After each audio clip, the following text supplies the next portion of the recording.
इस डीडीए के रहते हुए कभी नहीं होगा। ये मेरी गारंटी है, क्योंकि ये सब चोर है।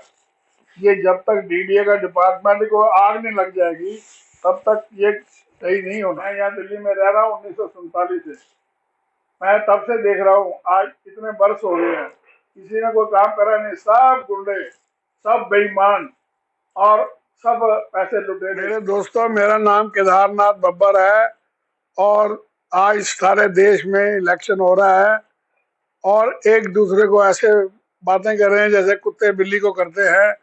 और अगर आप ध्यान से देखें तो जितने प्रत्याशी हैं खड़े हुए, कहीं तो अनपढ़ हैं, कोई ग्वार हैं और कोई गरीब है, थोड़े से अरबपति भी हैं। यहाँ इस सबको इस सदन में आने का इंटरेस्ट क्यों है? इंटरेस्ट इसलिए है कि कैसे पैसा जेब में डाले। मुझे तो बहुत कम कोई नजर आदमी आ रहे हैं, जैसे योगी है, जैसे और थोड़े बहुत आदमी हैं, मोदी जी भी समझ लो, कि जो देश का भला चाहते हैं। लेकिन मेरे हिसाब से देश का भला तो कोई चाहता नहीं। सारे लूटने वाले लालू प्रसाद यादव, ये अक्षय, वो क्या है, अक्षय कुमार लखनऊ में, लाल टोपी वाला, और जिस तरह से सारे हिंदुस्तान में आदमी हैं, आप चेक कर लो, सबकी जेब में आज अगर 1000 रुपया है तो अगर वो जीत गया तो उसके पास 1000 करोड़ हो जाएगा। ये सच्ची बात है। मैं अपने यहाँ का नाम तो नहीं लेता, लेकिन एक एक्स एमपी है, वो कहता है मेरे पास करीब 10,000 करोड़ का रुपया है, लेकिन यहाँ तो कोई देखने वाला ही नहीं है। जब वो दिल्ली में आया था उसके 10,000 रुपया भी नहीं था। तो ये क्या हो रहा है? आप सुनिए, आप भ्रमण करते हैं, देखिए सारी दिल्ली एक नरक नरक नरक वाली कंट्री बन गई है। कहीं पर सफाई नहीं है, रेडी पटरी रोड्स पे खड़ी हो गई है, पार्किंग कारें रोड्स पे हो रही हैं, किसी को कोई इंटरेस्ट नहीं है। नाले टूटे हुए हैं, टूटने दो। आखिर में आज 6 साल बाद थोड़ी बहुत एक हम यहाँ सड़क बननी शुरू हुई है, वो भी पैचेस, सड़कें नहीं बना रहे, सब रो रहे हैं। केजरीवाल साहब किस लिए आए थे कि मैं दिल्ली का सिंगापुर बना दूंगा। उन्होंने सिंगापुर तो छोड़, दिल्ली को अफ्रीका वजह सब नहीं बनाया। अफ्रीका भी बहुत प्योर गोल्ड है। हमारी सिटी तो इंडिया सिटी क्या है, सारी इंडिया कब कब कब कैन बी कंपेयर विद कब्रिस्तान। कब्रिस्तान भी इससे अच्छे होते हैं। सर, एक बड़ा सवाल इसमें जोड़ना चाहूंगा। दिल्ली को मास्टर प्लान के तहत सेंट्रल गवर्नमेंट और दिल्ली सरकार के जरिए एक मास्टर प्लान ड्राफ्ट तैयार होता है। इधर आके पूछ लेता हूँ कई बार, मगर ये अगर इस पर काम नहीं होगा तो दिल्ली की छोटी छोटी कितनी गलतियां गिनाओगे? मास्टर प्लान पे काम होगा तो दिल्ली की पूरा शकल सूरत बदल जाएगी, ऑटोमेटिक हो जाएगा। आप इधर आ जाओ, मैं बोलता हूँ। तो मास्टर प्लान है, ये 420 प्लान है, ये गुंडों का प्लान है। सुनिए, सिंगापुर गांधीनगर से भी गद्दा था और 5 साल में सारा सिंगापुर बन गया। ये 30-30 साल का प्लान देते ही क्यों है? ये तो सब बेईमानी का प्लान है। अगर किसी ने प्लान बनाना है तो मेरे को ही बोलो, मैं 5 साल में सारी दिल्ली नहीं बना देता हूँ बगैर पैसे के। अब सुनिए, सारा हिंदुस्तान रो रहा है, महंगाई, गरीबी और क्या बोलते हैं, बेरोजगारी। मैं आपकी सारा काम एकदम बगैर किसी पैसे के, बगैर किसी लागत से, ये अगर कंस्ट्रक्शन के नक्शे दे दे सारे एरिया के, जो अनऑथराइज्ड एरिया है या लीगल है या पुरानी दिल्ली है, जहां जहां पर बिल्डिंगें बननी है, सबको सर मैप दे दें कि इस एरिया में यहाँ जहाँ ये टावर बन सकते हैं, तो मैं गारंटी करता हूँ 2 साल के अंदर सारी बिल्डिंगें बन जाएंगी बगैर पैसे के, और सारा हिंदुस्तान काम पे लग जाएगा। लेकिन ये सब बेशर्म लोग हैं डीडीए के। मैं इसका एक उदाहरण देता हूँ। ये एक प्लाट है, ये देखिए फोटोग्राफ, ये मेरा पड़ोसी है, B18 Okhla industry area phase 1। ये यहाँ पर जहाँ मैं बैठा हूँ, इसके आगे ये प्लाट था जो 1 एकड़ ऑक्शन हुआ था, उसके आगे एक नाला था, नाले के आगे, नाला 20-30 फुट चौड़ा था, उसके आगे एक रेलवे लाइन आती थी डेडिकेट, वो सब, ये सब सरकारी जमीन पे बना हुआ था। लेकिन ये सब रिश्वतखोर, ये क्या, डीडीए में कम से कम 200 आदमियों ने रिश्वत खा के उसकी नई फाइल बना दी, जिसमें जमीन जो है 4800 गज की जगह 7220 होगी। और अब कोई गुंडा डीडीए का, उस, मैं जो आरडीए की कॉपी भेजता हूँ जिसमें लिखा है 4800 गज जगह, उसका लिए तो जवाब देते ही नहीं है, सीधा जवाब देते हैं, क्योंकि सबने पैसे खाए हुए हैं। मेरे को तो लगता है इसमें ये इन्होंने मंत्री को भी इन्वॉल्व करा हुआ है, और मैं ये नहीं चाहता। चलो एनीवे, ये तो प्राइवेट आदमी की प्रॉब्लम। दिल्ली डेवलपमेंट अथॉरिटी अगर इस तरीके से करप्शन में डूबी रहेगी, तो खासकर दिल्ली की बात करें तो दिल्ली में विकास कैसे होगा, विकसित दिल्ली कैसे बन पाएगी? दिल्ली कभी विकसित नहीं हो सकती, क्योंकि डीडीए को मैं जानता हूँ 40 साल से, 45 साल से इन्होंने कोई काम नहीं करा। ये देखिए, दिल्ली में कहीं पर भी झुग्गी नहीं थी, लेकिन डीडीए ने पैसे ले लेके झुग्गियां बनानी शुरू कर दी, झुग्गियों के बाद झुग्गियों की जगह बिल्डिंगें बनानी शुरू कर दी। अब देखो, बड़े मजे की बात है, मैं आपको सुनाता हूँ। एक प्लाट है गवर्नमेंट के 4, B8/4, B8/5, B8/6, B8/7, ये मेन रोड पे बिजली घर के पीछे से hero Honda Okhla industry area phase 2 की रोड पे झुग्गी क्लस्टर है, 7 प्लाट, 4 प्लाट गवर्नमेंट के हैं। नवंबर में 30 साल बाद, मेहनत के बाद, डीडीए गवर्नमेंट ने ऑर्डर दिया कि 4 प्लाट तोड़ दो। सबकी हमने वेरिफिकेशन कर लिया, और ये B8/4, 5, 6, 7 तोड़ने हैं, और तोड़ दीजिए, और ये टूट जाएंगे। अब सुनिए डीडीए वाले बदमाशों की आगे सवाल, वो क्या कर रहे हैं, कहते हैं यहाँ पर ये प्लाट ही नहीं है। तो इतने साल ये गुंडे कहाँ थे, अपना किस चीज को वेरिफिकेशन कर रहे थे? अब मैंने उनको लिस्ट दी है, B7/2 प्लाट पे बिल्डिंग बनी हुई है, उसके बाद B8/7 प्लाट है, उसके बाद में B9/2 की फोटो दी है। और इन्होंने क्या करा है, मिलके जितने झुग्गी क्लस्टर है उसके ऊपर अलग अलग नंबर लिखवा दिए हैं।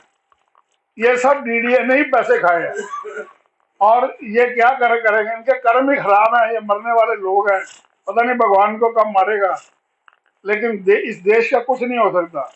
डीडीए जो, अभी मैं मोदी जी को एक रिक्वेस्ट करता हूँ, जैसे ही वो प्राइम मिनिस्टर बनते हैं, उनको चाहिए एक नया मंत्री बनाए, रीडेवलपमेंट मिनिस्टर फॉर इंडिया, और उसको एक ही फंक्शन होना चाहिए कि हर एरिया में किसी को भी मैप देने शुरू कर दे, without any delay, without any payment.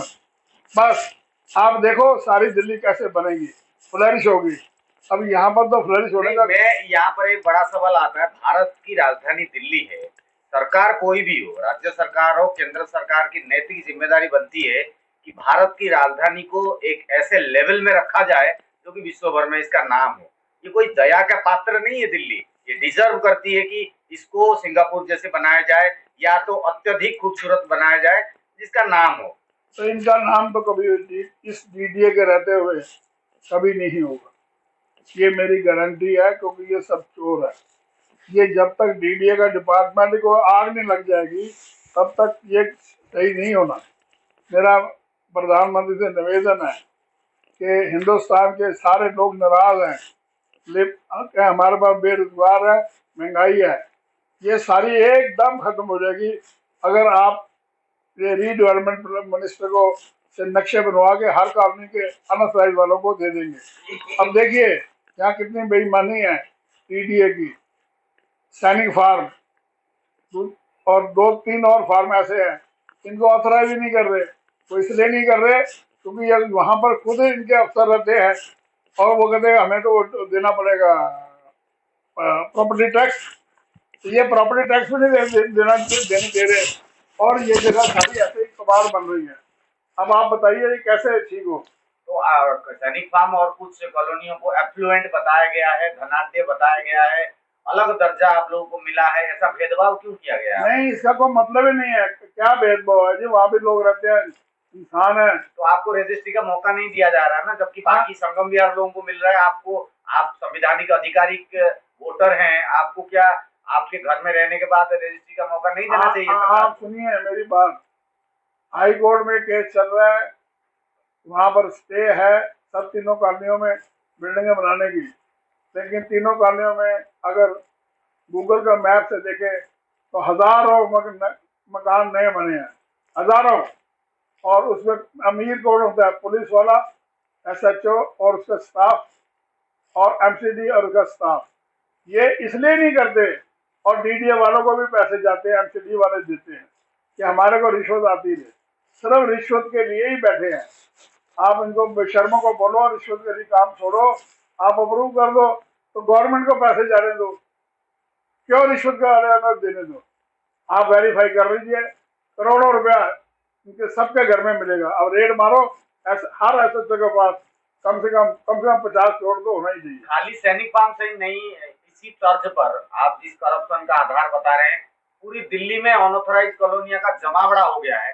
क्या लगता है उसी करप्शन के आधारित ये बना हुआ है? ये सारा एक ही सिस्टम है कि रिश्वत ले लो, लेने का बनाया हुआ प्रोजेक्ट। एमसीडी वर्सेस अपना डीडीए वर्सेस पुलिस।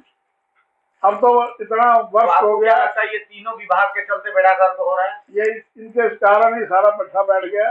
और इससे गंदी बात हो गई है कि सड़कों पे कारें खड़ी हैं, रेडियां खड़ी हैं, रास्ता है नहीं, नालियां बह रही हैं। और तो सुनने में आ रहा था वो लोग भी पैसा देते हैं तभी खड़े हो पाते हैं, वो भी एक करप्शन का एक जरिया बिल्कुल, है। हर रेडी का कोई 1500 महीना देते हैं, और ये मेरे को मालूम है। और हर चीज के पैसे देते हैं, पार्किंग के अलग लेते हैं। ये ओखले में पुल के ऊपर इतना नाला बह रहा है दोनों तरफ, किसी का कोई इंटरेस्ट नहीं है। मैं लिख लिख के गालियां भी लिख दी, बेशर्मो क्या लिखूं, मुझे तो समझ नहीं आती। मैं तो सोच रहा हूँ कहीं न्यूक्लियर बम चले और ये सारे मरे, हम भी मर जाए, ये भी मर जाए। तो यानी कि आप ये सोच रहे हो कि भला करेंगे नहीं, अभी तो ये मरना पसंद करेंगे, बर्बाद होना पसंद करेंगे, भला नहीं करेंगे खुद के साथ, औरों का भी भला नहीं करेंगे। हिंदुस्तान में तो मेरे हिसाब से कभी नहीं होगा, until and unless our prime minister mister Modi सबसे पहले इस पर एक्शन लेंगे। और अगर वो नहीं लेते तो ये बहुत देश का दुर्भाग्य है। मिस्टर पुरी को लाए थे, वो थर्ड क्लास मिनिस्टर निकला, उसने कोई काम नहीं करा। और उसका क्या काम था मुझे आज तक ये समझ नहीं आई। वो मंत्रालय में क्यों बैठा था, ये सबसे गंदी बात है। मंत्रालय में उस इंसान को लाओ जो देश का भला चाहता हो। जैसे अगर आपने रोड मेरे को एक आदमी ने बड़ी अच्छी बात बताई, तो इसी मिनिस्ट्री का नाम ले तो नितिन गडकरी इंफ्रास्ट्रक्चर प्रेमी है, क्या उनको भी शहरी विकास कर्ण मंत्री बना दिया जाए, ताकि जिस प्रकार से वो हाईवेज और रोड सड़कें बना रहे हैं, ऐसे सिटियों को भी ऐसे डेवलपमेंट कर पाएंगे? काबिलियत है उनमें। मेरे को बड़ी उम्मीद है कि वो अगर गडकरी जाए तो कुछ काम हो जाएगा। लेकिन मैं आपको सड़कों के बारे में, एक आदमी ने क्रिटिसिज्म करा है, वो सुनिए। और उसने बहुत अच्छा बात कही है। कहता है कि सड़कें बन गई हैं सारे हिंदुस्तान में। हेलो, बड़ी अच्छी बात है, लेकिन सड़कें बनी किसके पैसे से? हाँ जी, लोन से। और कहता लोन का जो रीपेमेंट कैसे हो रही है? किराया हम टोल टैक्स दे रहे हैं। ये तो गवर्नमेंट ने आसान नहीं कर दिया, ये एक प्लानिंग है। ऐसी प्लानिंग सिटी की भी होनी चाहिए। आपको तो रेंट मिल रहा है और रोड की पेमेंट हो जानी है। इसी तरह से अगर प्लानिंग करें शहर की, तो जितने पुराने मकान हैं और उन जितनी सड़कें छोटी हैं उन सबको 5-5-6-6 फुट चौड़ी कर दो और 3-3 फुट गलियां कर दो। इससे क्या होगा? अब इमेजिन मदरपुर से लेके छतरपुर तक दोनों तरफ माल बनी हो। इमेजिन बीच में रेडियो वाले का खड़े भी बने हो अंदर। वही मैंने बोला, मास्टर प्लान ड्राफ्ट जो 2000 ये क्या बना रहे हैं मास्टर प्लान? इसी में है, इसी में प्रोजेक्टेड है, मगर बनता क्यों नहीं है? नियत नहीं है या ये लोग करप्शन को आधार बनाकर लंबा खींचना चाहते हैं? ये कभी नहीं बनाएंगे भाई साहब। मेरे को देखो, मैं यहाँ दिल्ली में रह रहा हूँ 1947 से। मैं तब से देख रहा हूँ, आज इतने वर्ष हो गए हैं, किसी ने कोई काम करा नहीं। सब गुंडे, सब बेईमान और सब पैसे लुटेरे इस हिंदुस्तान में आ रहे हैं। इनको ये नहीं पता कि पैसा जो है वो यही रह जाता है, आदमी मर जाता है और ऊपर जाते हुए खाली हाथ आता है, खाली हाथ जाता है, चाहे वो मुसलमान हो, हिंदू हो, ईसाई हो, सरदार हो। इसलिए इन सबको सोचना चाहिए कि आप क्या कर रहे हो, किसके लिए पैसा बना रहे हो। छोड़ो पैसे की बात, घूमो सारी दुनिया में, ऐश करो और देश को भी सिंगापुर से अच्छा बनाओ ताकि देश की आमदनी टूरिज्म की बढ़े। हमारे आदमी इतने बेवकूफ हैं कि करोड़ों रुपया कमा के सारा जाते हैं टूरिज्म पे खर्च करके, फॉरेन की सिटीज में जाते हैं। कभी अब एक किसी इंसान से रिपोर्ट लो सिंगापुर की, जापान की, आप पागल हो जाओगे। ये देश एक नरक से नरक से नरक में हम रह रहे हैं। और आपने कुछ ना पूछ लो बस। नहीं, बस ये सभी चीजों को आप मैं ये कहता हूँ आखिरी बारी आप जो इलेक्शन में जो वोट दे रहे हो, आपके पास भी कोई ऑप्शन नहीं है मेरे वोटर्स, क्योंकि दो ही तो आदमी हैं, एक तरफ कांग्रेस, एक तरफ बीजेपी। अब बीजेपी ने रोडें बनाई, आगे वो कुछ बनाना नहीं चाहते, कांग्रेस ने कुछ नहीं बनाया, इसलिए उनको वोट नहीं मिलना। तो ये काम ऐसे कैसे चलेगा। यहाँ पर कोई नए नए मंत्री कोई आए, कोई नहीं आए, सब गालियां देते हैं एक दूसरे को। कोई धर्म निरपेक्ष, कोई कहता है अपना ये शेड्यूल कास्ट, कोई दूसरी कास्ट। अरे मर गई कास्ट, कास्ट को छोड़ो, ये बोलो हम सब हिंदुस्तानी हैं, हिंदुस्तान की जय, तभी इंसान बनोगे। शर्म करो अगर आप ये कास्टिज्म पे बात करते हो। जो कास्ट पे करके बांटता है अपना अपना वोटर को, बहुत ही बेशर्म इंसान दुनिया में पैदा हुआ है। मैं हाथ जोड़ के कहता हूँ सब इंसान बनो, अपने आप को बोलो हम हिंदुस्तानी हैं। जैसे अमेरिका जाओ तो वो कभी नहीं बोलता मैं अपनी कास्ट को, बोलता आई एम अमेरिकन। तो आई एम इंडियन। जय हिंद।